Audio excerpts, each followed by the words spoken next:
ठीक है, ये था पहला रूल, आप इसको रूल कह लो।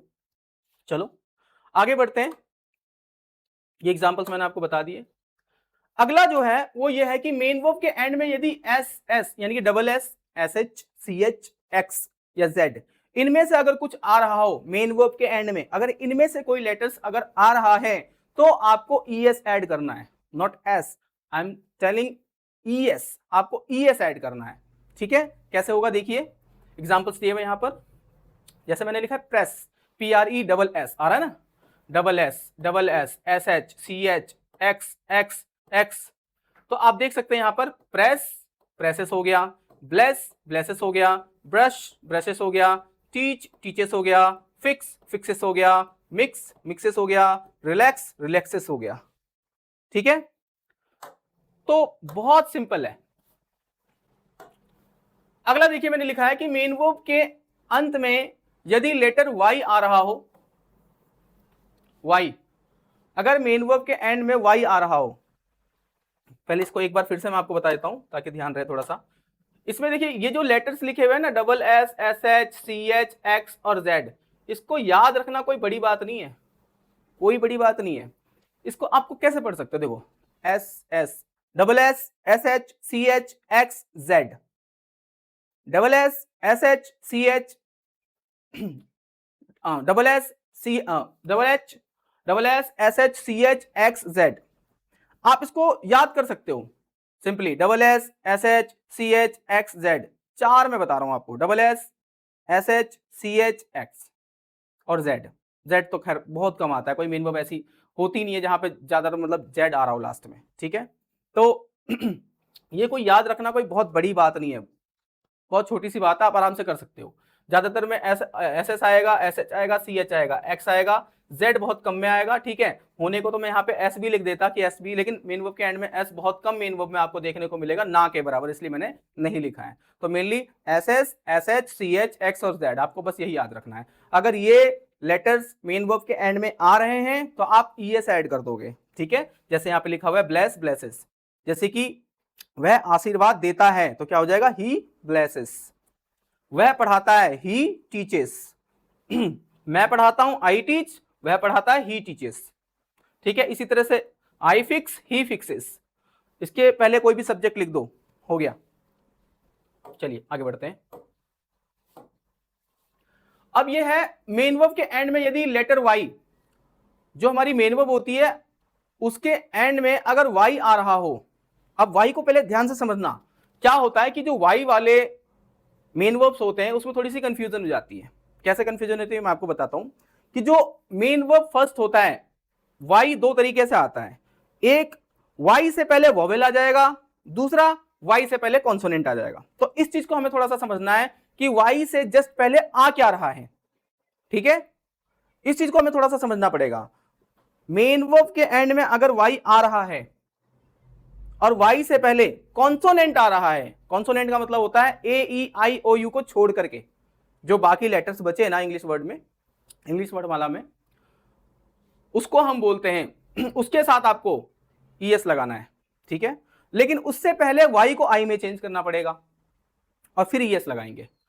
और जब मेन वर्ब के एंड में वाई आ रहा हो लेकिन वाई से पहले कोई वोवेल आ रहा हो, ए ई आई ओ यू, इनमें से कोई अगर आ रहा हो, ये पांच वोवेल में से कोई भी एक वोवेल आ रहा हो, तो हमें ईएस नहीं लगाना होता है और ना ही वाई को आई में चेंज करना होता है, हमें डायरेक्टली बस एस ऐड करना होता है। अब इसको हम एग्जांपल से समझते हैं। यहां पे क्या लिखा हुआ है, जो मैंने आपको बताया वही लिखा हुआ है, आप इसको पढ़ सकते हो। ठीक है, इसको एग्जांपल से समझते हैं। देखिए एग्जांपल लिखा हुआ है स्टडी, स्टडी का क्या हो जाता है, स्टडी, और फिर ये देखिए ये वाई है, ये वाई है, इस वाई को हमने सबसे पहले क्या चेंज कर दिया, आई में चेंज कर दिया और फिर ईएस लगा दिया है। ठीक है जी, स्टडी लिखा हुआ है, पहले किस में चेंज हो गया, वाई को हमने आई में चेंज कर दिया और उसके बाद ईएस लगाया, तो ये क्या हो गया, स्टडीज। इसी तरह से देखिए फ्लाई है, इस वाई को हमने किस में चेंज कर दिया, आई में, देखिए एफ एल वाई है इसकी स्पेलिंग, और इस वाले में देखिए क्या लिखा हुआ है, F L I, F L I, Y की जगह पे क्या हो गया, वाई की जगह पे क्या हो गया, आई, यू कैन सी, और उसके बाद हमने ईएस ऐड किया है, फ्लाइज। इसी तरीके से देखिए फ्राई लिखा हुआ है, ये y है, इस y को हमने फिर से I में चेंज कर दिया, क्या हो गया, फ्राइस, ES इसके बाद ऐड किया। इसी तरह से देखिए लिखा हुआ है ट्राई, इस y को हमने किस में चेंज किया, I में, ट्राइस, ट्राइस हो गया। इसी तरह से आगे देखिए क्राई लिखा हुआ है, इस y को हमने किस में चेंज किया, I में, क्या हो गया, क्राइस, ES लगा दिया। तो y को पहले हमें क्या करना है, I में चेंज करना है, ठीक है, और उसके बाद ES लगाना है। अच्छा, अब जो मैं कह रहा था कॉन्सोनेंट वाली बात, उसको समझ लो। देखिए यहां पे लिखा हुआ है स्टडी, ओके जी। अब इस स्टडी की स्पेलिंग में क्या होता है, STUDY, ये होता है। अब ये y है, इस y से जस्ट पहले ये देखिए, इस y से जस्ट पहले क्या आ रहा है, D। D क्या होता है, तो D होता है कॉन्सोनेंट। D क्या होता है, कॉन्सोनेंट। D कौन सा लेटर है, कॉन्सोनेंट लेटर है। मैंने बोला था ना AEIOU को छोड़कर, तो AEIOU को छोड़कर ही तो है, D है, तो D क्या है, कॉन्सोनेंट है। और अगर कॉन्सोनेंट आ रहा हो y से पहले तो हम y को I में चेंज करेंगे। इसी तरह से सब में देख सकते हैं, ये L है, ये भी कॉन्सोनेंट है, ये R है, ये भी कॉन्सोनेंट है, ये R है, ये भी कॉन्सोनेंट है, ये R है, कॉन्सोनेंट है। तो जब कॉन्सोनेंट आ रहा हो, y से जस्ट पहले क्या आ रहा हो, कॉन्सोनेंट, तो हम y को I में चेंज करेंगे और उसके बाद ES ऐड करेंगे। ये होता है जब मेन वर्ब के लास्ट में y आ रहा हो, तो उस वाले मेन वर्ब में हम इस तरह से करते हैं। तो एक तो ये हो गया जिसमें y से पहले क्या हो रहा है, कॉन्सोनेंट आ रहा है। दूसरा क्या होता है, दूसरे तरीके से अगला बताता हूं आपको। ये देखिए यहां पे लिखा हुआ है प्ले, ठीक है जी, और यहां आगे ये प्लेस। इसमें क्या हो रहा है, ये जैसे मैंने प्ले लिखा हुआ है ना, PLAY, ठीक है जी। अब इस y से पहले देखिए a आ रहा है, और a क्या होता है, a होता है अपना वोवेल। a क्या होता है, वोवेल, क्योंकि हमारे वोवेल कौन कौन से हैं, A, E, I and U, O भी है, सॉरी, AEIOU, ये हमारे वोवेल हैं। तो इनमें से देखो एक वोवेल यहां पर आ गया है, कौन सा, A आ गया, ये देखो। इसीलिए जब y से जस्ट पहले वोवेल आ जाता है, ठीक है, y से देखो जस्ट पहले आया है, तो हम क्या करेंगे, यहां पे सिर्फ और सिर्फ s ऐड करेंगे, es ऐड नहीं करेंगे। अगर हम इसमें es ऐड करेंगे तो ये गलत हो जाएगा, ठीक है। इसी तरह से स्टे लिखा हुआ है, y से पहले देखो a आ रहा है, प्रे लिखा हुआ है, a आ रहा है, बाय लिखा हुआ है, u आ रहा है, तो ये सारे क्या हैं, ये सारे वोवेल हैं। और जब वोवेल आ जाता है y से पहले, तो हमें सिर्फ और सिर्फ s ऐड करना होता है, es ऐड नहीं करना होता। यही बता रहा था मैं आपको कि अगर y से पहले कॉन्सोनेंट आ रहा है तो y को I में चेंज करो और es लगा दो, ठीक है। और y से पहले वोवेल आ रहा है तो कुछ चेंज करने की जरूरत नहीं है, बस s लगा दो, हो गया, और नहीं कुछ करना होता। तो जो मेन वर्ब्स होती है हमारी, जैसे ये मेन वर्ब्स मैंने यहां पे लिखी है, तो इससे पहले आपको सिर्फ कोई भी सब्जेक्ट लिखना है, जैसे कि आई प्ले हो गया। और अगर ये प्लेस लिखा हुआ है तो ये किसके लिए, आई के लिए नहीं है, ये ही के लिए, यानी कि सिंगुलर के लिए, ही प्लेस। जैसे अगर मुझे बोलना हो कि मैं खेलता हूं तो आई प्ले, वह खेलता है, ही प्लेस। मैं रुकता हूं, आई स्टे, वह रुकता है, ही स्टेज।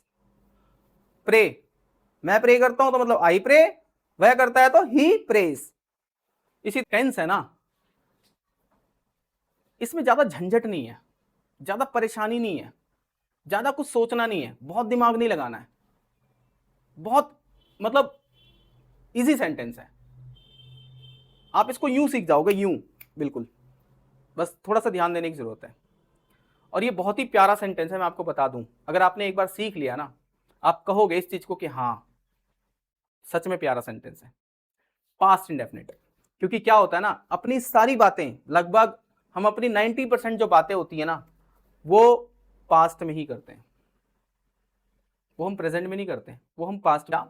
इसे इंग्लिश में ऐसे लिखा जाएगा, I gave him money, I gave him money. अब यहां पे क्या हो रहा है, देख रहे हैं आप, यहां पे मैंने ये जो आई यूज किया, ये मैंने के लिए यूज किया है, और अलग से ने के लिए मैंने कुछ यूज नहीं किया, क्योंकि ने के लिए अलग से कुछ यूज करने की जरूरत नहीं पड़ती है, ठीक है जी। ये इंग्लिश के चैप्टर का एक ऐसा सेंटेंस है जिसके लिए मेन वर्ब सेकंड बनी है, जिसके लिए मेन वर्ब सेकंड बनी है। ये फर्स्ट फॉर्म है जो मैंने आपको बताया था। अब मैं आपको बताने जा रहा हूं कि मेन वर्ब सेकंड का यूज हम कहां करते हैं, क्यों करते हैं।